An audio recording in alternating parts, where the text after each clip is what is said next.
I'm very happy to be sitting here with Dr. Jim McCarty, and we're going to talk a little bit about the challenges for people with TMJ and how he has an incredible solution to relieve this situation for people struggling with it. And thank you so much for being here. I'm glad to be here, Karen. Well, you know, a lot of people who have TMJ just don't seem to be able to get some relief from it or, you know, find a solution. And I think it would be amazing if you could just explain, you know, what it is that you found that you can do for people as a professional and what you do to help them relieve this horrible situation. Well, first of all, just to let you know, I personally had TMJ. Okay. I've suffered through it myself, and so I know firsthand what it feels like to only be able to chew on one side of your mouth for several years and to have an open bite on the other side so that your teeth don't meet, and to have the pain that goes along with it in your head and the depression that can come along with it. Now, why does depression end up following that? Is it just because it's just so frustrating to have to deal with that? Yeah, there's pain itself. The jaw itself isn't working properly, and it actually affects the skull bones. Okay. And so as it's affecting the skull bones, then there's pressure that gets applied to the brain, and then the neurotransmitters don't get made. And so without the neurotransmitters, the person just becomes depressed. Okay. So what is the solution, doctor? Well, the main thing is that relieve the pressure off the brain, off the skull and off the brain. What most people are doing is they'll go to the dentist because they think that, you know, oh, there's a popping and clicking in my jaw. So they go to the dentist, and then he will tell them, oh, you have TMJ.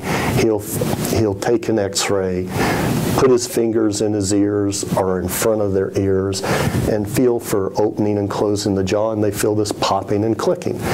So then he'll say, well, we're going to make a splint, okay, appliance for them to wear in their mouth to try to work with their teeth, okay, their bite. And he's going to tell them that the problem is caused from clenching. Well, the problem's not caused from clenching at all. That's just another symptom. But they have been taught, the dentists have been taught in dental school that it's all about occlusion, occlusion, occlusion. So he works to make a splint to make the teeth meet together a little bit better. And that only gets about a 10% success rate, a 90% failure rate. Wow. And then there's a second type of TMJ doctor that they call a neuromuscular dentist. And the neuromuscular dentist does exactly the same thing, but he adds one more step. And he says, well, your jaws are so tight and they're in spasm. If we can just relax those muscles, those chewing muscles, the masseter muscles, if we can get them to relax completely, then we'll make the splint in that position. So they put a little TENS unit on, a little electrical unit, fatigue the muscles for a half hour, and then they make the splint. So that gets about a 25% success rate over 4 to 6 years. So 4 to 6 years? 4 to 6 years. Wow, that's like a long time to and they're be still in pain. Exactly. And still got the depression. Right. Still chewing on one side. Okay. Oh my goodness. And then every month they'll adjust the splint every month or two until they get it to where the person can chew with it, live with it, and they go, well, I'm a little bit better. Okay. But then the body, inflammation in the body begins to settle in, and so everything heals in this odd, awkward, wrong position. Okay, so that's the failure way of treating TMJ. There is a successful way of treating the TMJ. And I'm looking forward to hearing what that is. And that's what I do. I'm a chiropractor, first of all, and I've learned to look for what we call subluxation complexes in the head and the spine. And so a subluxation complex would be, again, compression and twisting. And so there is a bone bone in the head. Everybody calls it their temple. And it's very flexible, much more flexible than everybody thinks. And the interesting thing about that bone, it's actually the sphenoid bone, is it acts like a seesaw. And it gets tilted, and then it gets compressed. And it gets compressed for various reasons, because your hormones are out of balance, because you've got stress, or because you got an injury to your head. So it gets compressed, and then the temporal bone itself is what the ear is connected to. And the disc for the TMJ is connected to the skull. It's connected to the temporal bone. Okay. So the dentists are completely ignoring the temporal bone portion of the TMJ. They're just focused on upper and lower jaw, how's the teeth meet. So in essence, what happens is when the sphenoid bone, which looks like a butterfly, when it gets compressed and tilted, then what begins to happen is it compresses the roof of the mouth, the palatine suture. It compresses the upper jaw, the cheekbones. Everything gets compressed. It then begins to affect breathing through the nose. So you can't breathe as well through your nose. You become a mouth breather. You may start snoring, and you get depressed. Wow. So what I do is I actually find and remove those compression and twisting in the skull plates by using a little balloon up the nose. It's attached to a blood pressure cuff. And anyway, NASA's done some research back in 2004 showing that the skull plates move. And in 2006 on CNN, then they did a report about balloon sinuplasty, where the medical doctors were taking a little balloon attached to a blood pressure cuff.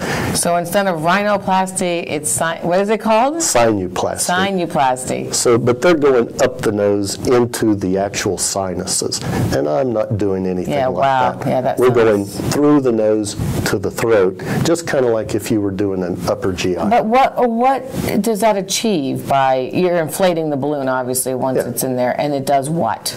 It actually incrementally releases the sphenoid bone. Why? So the compression that has been compressing the brain and keeping the spinal fluid from flowing, that compression is released.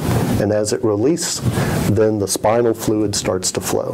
The brain rehydrates. So is that a one-time procedure that you would use to do that? No, it's a process. It's an incremental process. There are 6 skull plates, and normally it will take about 4 to 6 individual treatments to unlock one skull plate. So whenever I'm working with that particular person, then it'll take, on the average, about 24 to 36 individual treatments to get the whole skull unlocked. And then and that's spaced out over about 6 to 12 months. So when do they start feeling the better and the relief from the TMJ? Most of the patients, about half of them, begin to feel better after we get 2 skull plates unlocked. Okay. So this one right here, where the front 2 teeth come together under the nose, deals with the palatine suture, and right at the bridge of the nose, which is where the frontal bone meets with all these other bones. Wow, that's incredible. I mean, they must just, I can't even imagine what it must be like once you get the whole thing handled and people have relief from this situation. Well, once you get the skull plates unlocked, then the spinal fluid begins to flow. Right. And the spinal fluid is a liquid, it's fluid, in an enclosed space under pressure. So that's the definition of hydraulic system. So the hydraulics from that spinal fluid starting to flow better actually pushes the bones and holds them in their correct position. So once you get the skull unlocked, it tends to stay there. Wow. You know, everybody asks chiropractors, they say, well, am I going to have to come see you, every month for the rest of my life? Right. And I say, no, we're working to fix a problem. You find the problem, you fix the problem, the person's good to go. Now, I do tell them, I say, about every year, it's good to come see me and let me check to see if you need a tune-up. Right. Wow, that's wonderful to know. And for people who either are struggling with this themselves or they know somebody that is, how do they reach you? Well, they can go to my website, drmccarty.com. And let's spell it so that people know. It's M-A-R. No. No. It's drmccarty.com. Yeah, I figured they got the doctor part. I just wanted to spell your name, but that's great. And then and they could get more information about everything that you do at your website. Oh, sure. Contact information. Oh, sure. Wonderful. And I did hear you say that for people who are not real close to you, you can speak to people over the phone about their situation. Oh, yeah. Right. In fact, I want people to call me. In fact, the first thing we do is we want them to get educated. Right. Do their due diligence. Find out about what I'm doing and the research behind it, the scientific research, because it's on the cutting edge. Right.